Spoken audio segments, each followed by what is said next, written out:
Sa ulo ng ating mga nagbabagang balita. Ang future BRP Diego Silang, FFG-07, ay namataan ng sumasailalim sa unang sea trials nito.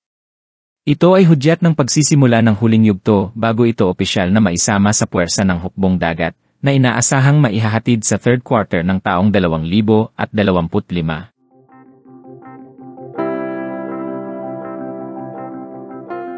Ano nga ba ang maaari nating asahan mula sa bagong frigate na ito? Alamin natin. Ang BRP Diego Silang, ang ikalawang barko sa pinahusay na Jose Rizal class frigate line, ay namataan kamakailan sa katubigan ng South Korea habang isinasagawa ang unang serye ng sea trials.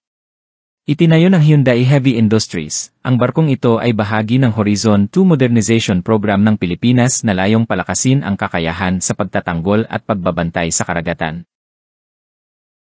Ang makita ang nasabing barko sa dagat ay nangangahulugang pumapasok na ito sa critical testing phase. Na isang positibong senyales na ito ay nasa tamang landas para sa paghahatid sa third quarter ng 2025.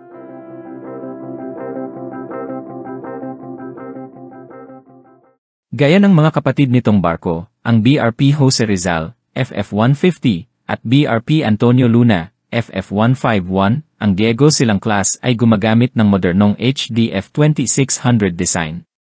Ngunit hindi ito basta-basta simpleng kopya lang. Ang FFG-07 ay may dala ng mga makabuluhang pagbabago base sa mga aral na natutunan mula sa naunang dalawang frigate.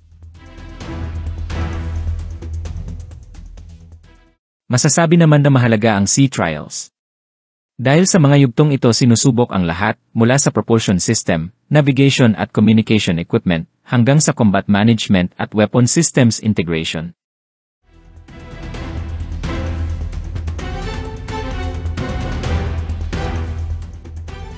Ang anumang problema ay natutukoy ng maaga bago pa ito opisyal na magsilbi sa Philippine Navy. Isinasagawa ang mga sea trial ng paunti-unti.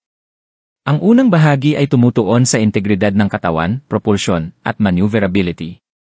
Sinusuri ang makina, timon, stabilizer, at bilis ng barko sa iba't ibang kondisyon sa dagat. Ayon sa mga paunang ulat, matagumpay na nalampasan ni Diego Silang ang unang pagsubok na ito. Kasunod nito ang mas advanced na pagsusuri tulad ng pagsubok sa mga armas, radar at sonar calibration, at assessment ng electronic warfare systems.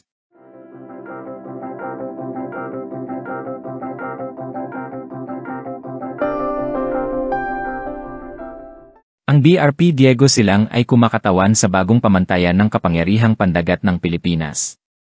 Habang ang mga luma nating barko ay nakatuon sa patrol at interdiction, ito ay idinisenyo para sa multi-role combat, lalo na sa malalayong operasyon sa dagat. Isa itong hakbang patungo sa pagkakaroon ng minimum credible defense posture, lalo na sa mga pinagtatalunang bahagi ng West Philippine Sea. Sa panahon ngayon ng alitan sa karagatan, napakahalaga ng pagkakaroon ng makabagong mga barkong pandigma, tulad ng BRP Diego Silang. Sa harap ng mga bantang dayuhan sa ating exclusive economic zone, ang ganitong barko ay makakapagpatrol ng mas malayo, mas matagal, at mas mabilis tumugon sa banta.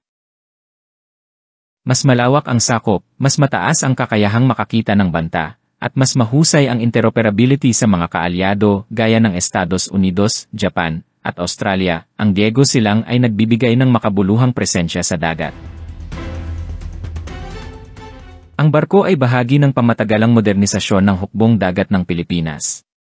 Nilalayo ng Philippine Navy na magkaroon ng hindi bababa sa 10 mga makabagong barko pagsapit ng 2028 na handang magbantay sa buong kapuluan sa mga pinakakritikal na choke points sa ating karagatan.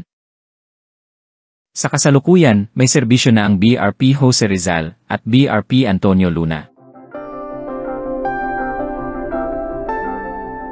Sa lalong madaling panahon, ang Diego Silang ang magiging ikatlo at kauna-unahang enhanced variant ng Jose Rizal class frigate sa ilalim ng Horizon 2 program. Pagkatapos ng unang sea trial, sasailalim pa si Diego Silang sa karagdagang pagsusuri tulad ng combat system integration, weapons calibration, at full load displacement trials. Aabutin ito ng ilang buwan.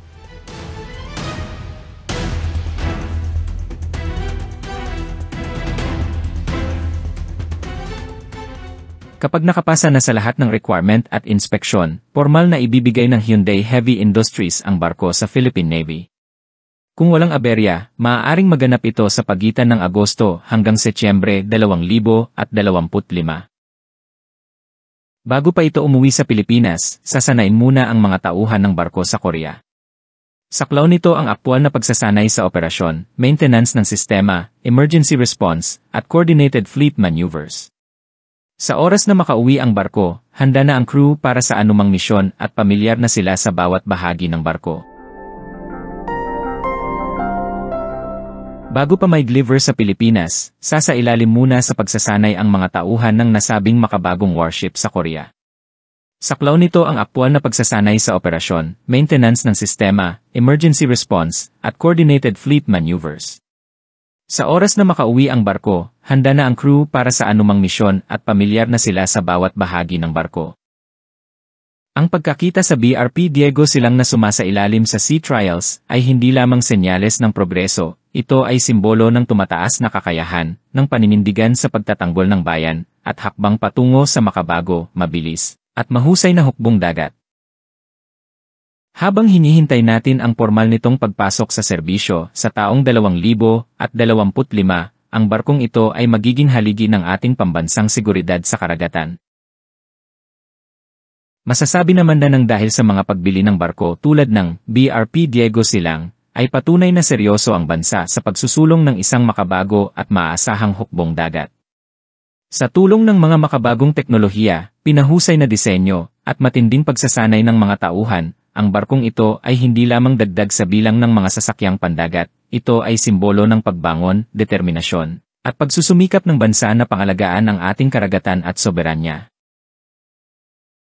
Sa harap ng lumalalang tensyon sa West Philippine Sea at sa iba pang bahagi ng ating maritime domain, ang Diego Silang ay magsisilbing tagapagtanggol ng ating bayan, handa sa anumang hamon, kapwa sa panahon ng kapayapaan at sa oras ng panganib.